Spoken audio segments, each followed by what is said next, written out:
اعوذ باللہ من الشیطان اللعین الرجیم بسم اللہ الرحمن الرحیم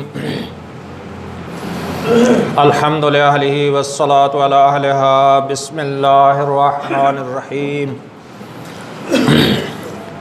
فی جنات یتساءلون عن المجرمین ما سلککم فی سقر قالوا لم نکن من المصلین ولم نکن نطعم المسکین وَكُنَّا نَخُوضُ مَعَ الْخَائِضِينَ وَكُنَّا نُكَذِّبُ بِيَوْمِ الدِّينِ۔ صلوات پڑھ لیجئے۔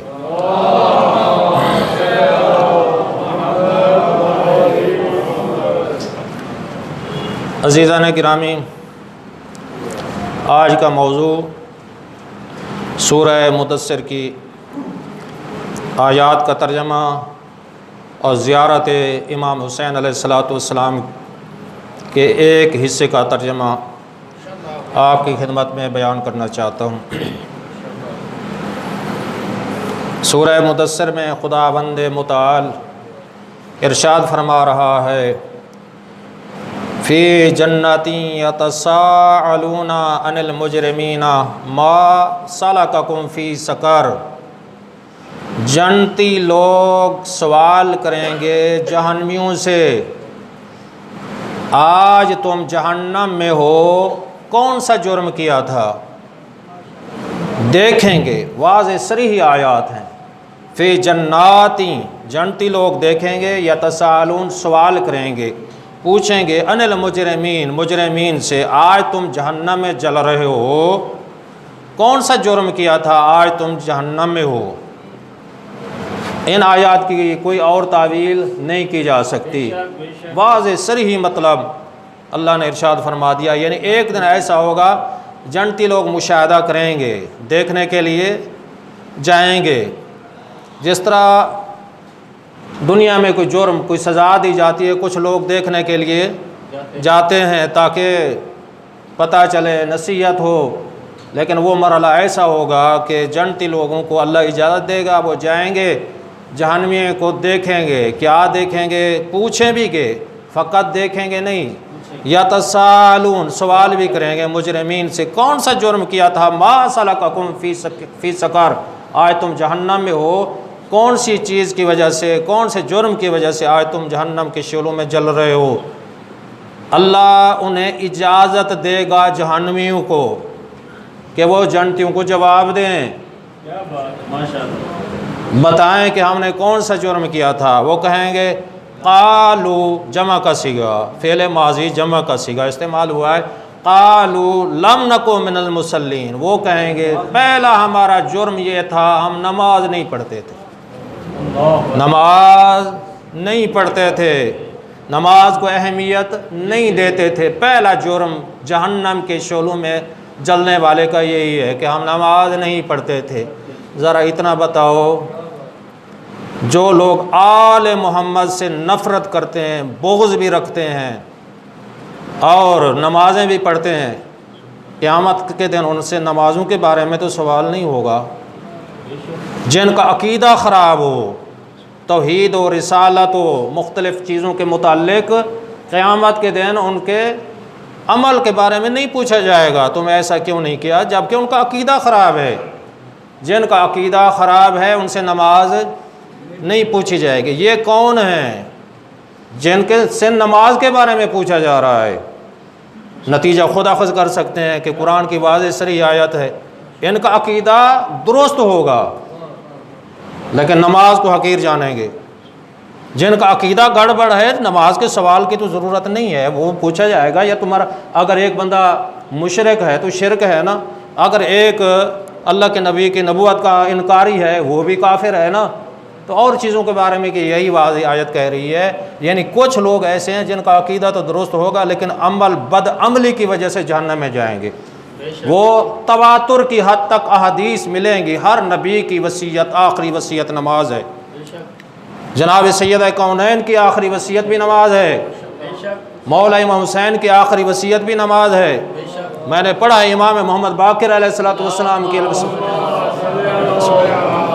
انبیاء و اوصیاء کی آخری وصیت نماز متفق علیہ احادیث ہیں. معصوم نے فرمایا لا تنالوا شفاعتنا الا من استخف بالصلاۃ، جو نماز کو حقیر جانتے ہوئے ترک کرتا ہے وہ ہماری شفاعت کی امید نہ رکھے. صحیح روایات یہی ملتی ہیں، شفاعت آل محمد اسے نصیب نہیں ہوگی جو نماز کو حقیر جان کر ترک کر دیتا ہے. تو فرمایا ہمارا پہلا جرم کیا ہے؟ ہم نماز نہیں پڑھتے. دوسرا فرمایا ولم نکن نطعم المسکین، وہ بتائیں گے کہ ہمارا دوسرا جرم یہ ہے کہ ہم یتیموں کا مال تو کھا جاتے تھے، غربا کے مال پہ ڈاکہ ڈالتے تھے، لوگوں کے مربع زمین پر لوٹتے تھے، لوگوں پر ظلم کرتے تھے، لیکن ہم اپنے حق زکوٰۃ عطیات واجب صدقات ہم ادا نہیں کرتے تھے. ہم زکوٰۃ نہیں دیتے. ٹائم نہیں ہے میں بیان کر سکوں، اتنا میں نے حدیث پڑھی ہے کہ 4 چیزوں کو جو داغا جائے گا، پیشانوں، پہلوں اور پشتوں کو داغا جائے گا. ھذا ما کنزتم لانفسکم فذوقوا ما کنتم تکنزون، یہی تمہارا مال تھا جو دنیا میں چھوڑ کر آئے تھے. مال، متاع، سونا، چاندی جہنم کی آگ سے لال کر کے پیشانی کو داغا جائے گا. والذین یکنزون الذھب والفضة ولا ينفقون فی سبیل اللہ فبشرهم بعذاب علیم یوم یحمى علیہا فی نار جہنم فتقوی بها جباہهم وجنوبهم وظہورهم ھذا ما کنزتم لانفسکم فذوقوا ما کنتم تکنزون. یہ آیت ہے. مال، متاع، سونا، چاندی جمع کر کے آئیں گے، جب مریں گے قیامت کا دن ہوگا وہی دولت جہنم کی آگ سے لال کر کے پیشانی کو داغا جائے گا، پہلوں کو داغا جائے گا، پشتوں کو داغا جائے گا. ھذا ما کنزتم، یہ تمہارا مال تھا جو دنیا میں جمع کر کے آئے تھے. اس زمانے میں نے حدیث پڑھی ہے 1 کی رات زکوٰۃ 12 جو کے دانے کے برابر. معصوم فرماتے ہیں اپنے پاس رکھنے کی اجازت نہیں ہے. 12 جو کے دانے اگر رکھو گے تو وہی قیامت کے دن لال کی جائے گی. یہ صحیح روایت. تو لہذا طولانی نہیں، میں طول نہیں کھینچنا چاہتا. یہی فرمایا ہم مسکینوں کو کھانا نہیں کھلاتے تھے. وَكُنَّا، تیسرا جرم وَكُنَّا نَخُوضُ مَعَ الْخَائِضِينَ، جب کوئی برائی ہوتی تھی ہم روکنے کے بجائے برائیوں میں گھس جاتے تھے. جو منع کرنے والے تھے اس کی توہین کرتے تھے، جو امر بالمعروف کرنے والے ہوتے تھے ان کی توہین کرتے تھے. ہم سچے کو جھوٹا کہتے تھے اور جھوٹے کو سچا کہتے تھے. وہ کہیں گے ہم گناہگار لوگوں میں روکنے کی بجائے گھس جاتے تھے، ان کی حمایت کرتے تھے. آج یہی دنیا پوری اسی وجہ سے جرائم میں مبتلا ہے. کوئی حق کہنے کے لیے تیار نہیں ہے. اگر کوئی حق کہے اسے ذلیل سمجھا جاتا ہے، اس کی توہین کہی جاتی ہے. یہی سبب ہے کہ انبیاء اوصیاء اگر ان پر ظلم ہوئے، کسی کو آرے سے چیر دیا گیا، کسی کو تیل میں جلا دیا گیا اور کسی کے زہر اور تلوار کے بدلے انہیں جو ہے شہید کر دیا گیا، جرم یہی تھا کہ وہ حق بیان کرتے تھے اور کوئی جرم نہیں تھا. ہم اور کوئی سنو، فرمایا چوتھا وَكُنَّا نَخُوضُ مَعَ الْخَائِضِينَ، ہم قیامت کے دن کو جھٹلاتے تھے. یہی ہے، ہمیں پتہ ہے مر رہے ہیں، پتہ ہے بچے پیدا ہو رہے ہیں، دنیا آج سسٹم چل رہا ہے آنا جانا، لیکن ہمارے منصوبے دیکھو، ہمارے مکانات دیکھو، ہماری تیاریاں دیکھو، ہمارے منصوبے دیکھو کیا ہیں. دین کے لیے ہم نے کیا کیا ہے؟ قیام یہی ہے کہ اٹھنا نہیں ہے. یا لیتنی کنت ترابا، فرمایا قرآن کیا ہے؟ کاش کہے گا کہ میں کاش مٹی ہوتا.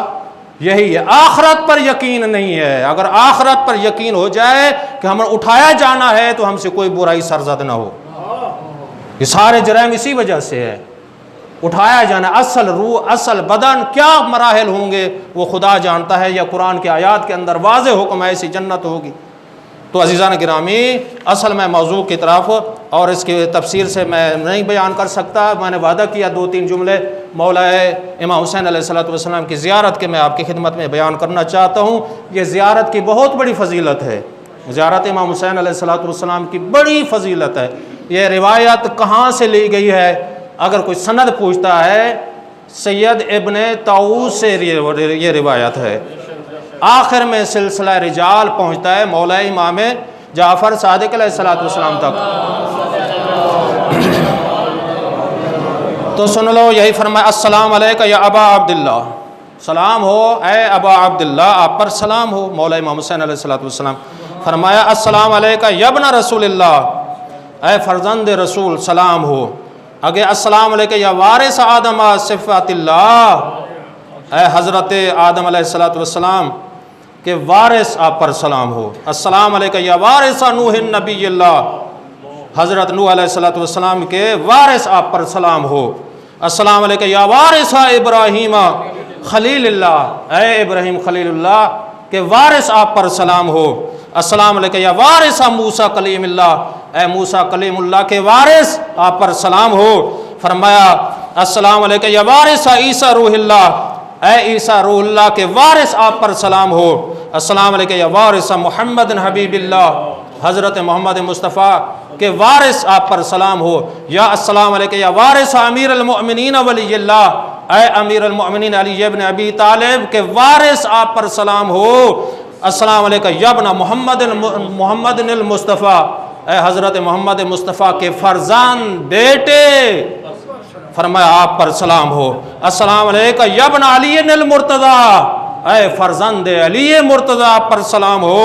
السلام علیکہ یا ابن فاطمہ الزہرا سلام اللہ علیہا، اے فرزند سیدہ کونین سلام اللہ آپ پر سلام ہو۔ السلام علیکہ یا ابن خدیجۃ الکبریٰ، اے فرزند جناب خدیجۃ الکبریٰ آپ پر سلام ہو۔ السلام علیکہ یا سار اللہ وابن سارے، اے شہید ہونے والے، اے شہید کے بیٹے آپ پر سلام ہو۔ والوتر الموتور، اے ایسے فرزند جن کا خون ناحق بہایا گیا ہے آپ پر سلام ہو۔ آگے یہ جملہ 2-3 جملے سن لو اور میں آپ کی زحمت کو تمام کرنا چاہتا ہوں۔ فرمایا اشہد انک قد اقمت الصلاۃ وآتیت الزکوٰۃ، یہی مقصد شہادت امام حسین یہی ہے، ہم اقرار کرتے ہیں کہ میں گواہی دیتا ہوں کہ مولا آپ نے نماز کو قائم کیا ہے، وآتیت الزکوٰۃ، زکوٰۃ کو ادا کیا ہے، وامرت بالمعروف، امر بالمعروف کا حکم دیا ہے، وَنَهَيْتَ عَنِ الْمُنْكَرِ، نہی عن المنکر کے فریضے کو انجام دیا ہے۔ جب ہم شہادت پڑھتے ہیں وہاں ہمیں یہ دیکھنا چاہیے کہ مقصد شہادت امام حسین کیا تھا۔ وَأَطَاعَتَ اللَّهَ وَرَسُولَهُ حَتَّىٰ أَتَاكَ الْيَقِينُ، کتنا فرائض انجام دیے اللہ کی اطاعت کرتے ہوئے، اللہ کے رسول کی اطاعت کرتے ہوئے، حَتَّىٰ أَتَاكَ الْيَقِينُ، یہاں تک کہ شہید ہو گئے۔ فَلَعَنَ اللَّهُ أُمَّةً قَتَلَتْكَ، لعنت ہو جنہوں نے آپ کو قتل کیا ہے۔ وَلَعَنَ اللَّهُ أُمَّةً ظَلَمَتْكَ، ان پر بھی لعنت ہے جنہوں نے آپ پر ظلم کیا ہے۔ وَلَعَنَ اللَّهُ أُمَّةً سَمِعَتْ بِذَلِكَ وَرَضِيَتْ بِهِ، جو لوگوں نے یہ واقعہ سنا خاموش ہو گئے، لبیک نہ کہا، ان پر بھی لعنت ہو۔ تو عزیزان گرامی یہ جملے سن لو، یہاں کہا گیا ہے ظلم، مقصد شہادت ان 3 جملوں کے اندر ہے۔ جو برائی ہے، ظلم ہے، ظلم پہ راضی ہونا گناہ کبیرہ ہے، ظلم کے پر راضی ہونا گناہ کبیرہ ہے۔ ہمیں یہی حکم دیا جا رہا ہے کہ کیا جو راضی ہوئے ان کا وہی سزا ہے جنہوں نے قتل کیا، جنہوں نے ظلم کیا۔ اسی میں آپ کو پیغام دینا چاہتا ہوں، مقصد شہادت امام حسین کیا ہے۔ 2-3 جملے کے اندر میں نتیجہ آپ کی خدمت میں پیش کرنا چاہتا ہوں۔ زیارت امام حسین کے یہی جملے ہمیں ملے ہیں کہ ہم مولائی ہیں، مولا کے ماننے والے ہیں، ہم نمازیں بھی پڑھتے ہیں، جمعے بھی پڑھتے ہیں، مجالس بھی سنتے ہیں، عزاداری بھی کرتے ہیں، زیارتیں بھی کرتے ہیں، حج بھی کرتے ہیں۔ ہمیں نتیجہ کیا ہے؟ جب ایک دوسرے کو ملتے ہیں تو ہماری حالت کیا ہے؟ یہی میں آپ کے سارے میں سوال ہے، سب سے پہلے دیکھنا ہمارا مال پاک ہے نہیں ہے۔ ہم یہی کہتے ہیں کہ حکم بھی ہے، شب عاشور جملے ہیں، یا لیتنی کنت معکم یا فافوزا معکم فوزا عظیما، کاش مولا ہم تمہارے ساتھ ہوتے، ہم تمہارے ساتھ ہی قربان ہو جاتے۔ کہتے ہیں نا، شب عاشور کہتے ہیں، ہمارا عقیدہ ہے کہتے ہیں، تو ہمیں یہ دیکھنا چاہیے ہمارا پیٹ حلال سے حرام سے پاک ہو چکا ہے یا نہیں، کیا ہمارے پیٹ کے اندر سود کا مال ہے یا نہیں، کیا ہم بیوگان پر ظلم کرتے ہیں یا نہیں، کیا ہم یتیموں کا مال کھاتے ہیں یا نہیں، کیا ہم واجبات ادا کرتے ہیں یا نہیں۔ کیا ہم سیرت معصوم پہ چلنے والے ہیں یا نہیں؟ کیا ہم جھوٹ سے اجتناب کرتے ہیں یا نہیں؟ کیا ہم غیبت سے اجتناب کرتے ہیں یا نہیں؟ کیا ہم حسد سے اجتناب کرتے ہیں یا نہیں؟ کیا ہم برائی سے اجتناب کرتے ہیں یا نہیں؟ ہمارا دامن پاک ہو، ہمارا بدن پاک ہو، حلال مال کی غذا ہو، ہم سیرت معصوم پہ چلیں، تب ہماری شب بیداری جائز ہوگی، تب ہماری عزاداری ہمیں فائدہ دے گی، تب ہماری نمازیں ہمیں فائدہ دیں گی، تب ہمارا حج ہمیں فائدہ دے گا، تب ہمارے ذکر رکوع سجود تب قبول ہوں گے۔ فقط یہ دعویٰ ہو یا لیتنی کننا معکم، کاش میں کربلا میں ہوتا۔ مولا یہ حکم دے رہے ہیں میری اطاعت کرو، اللہ کے رسول کی اطاعت کرو۔ مولا حکم دے نماز پڑھو، جانا نہیں ہے۔ مولا حکم دے زکوٰۃ دو، دانے دینے نہیں ہے۔ مولا حکم دے جھوٹ نہ بولو، رکنا نہیں ہے۔ مولا حکم دے کوئی برائی نہ کرو، سب ہم برائیاں کر کے یہ کہیں کاش ہم کربلا میں ہوتے، یہ دعویٰ جھوٹا ہے، دعویٰ جھوٹا ہے۔ اطاعت اس چیز کا نام ہے۔ مولا حکم دے بیٹھ جاؤ، وہاں کھڑے ہونا حرام۔ مولا حکم دے یہاں سے چلے جاؤ، یہاں سے چلے جاؤ، وہاں بیٹھنا حرام۔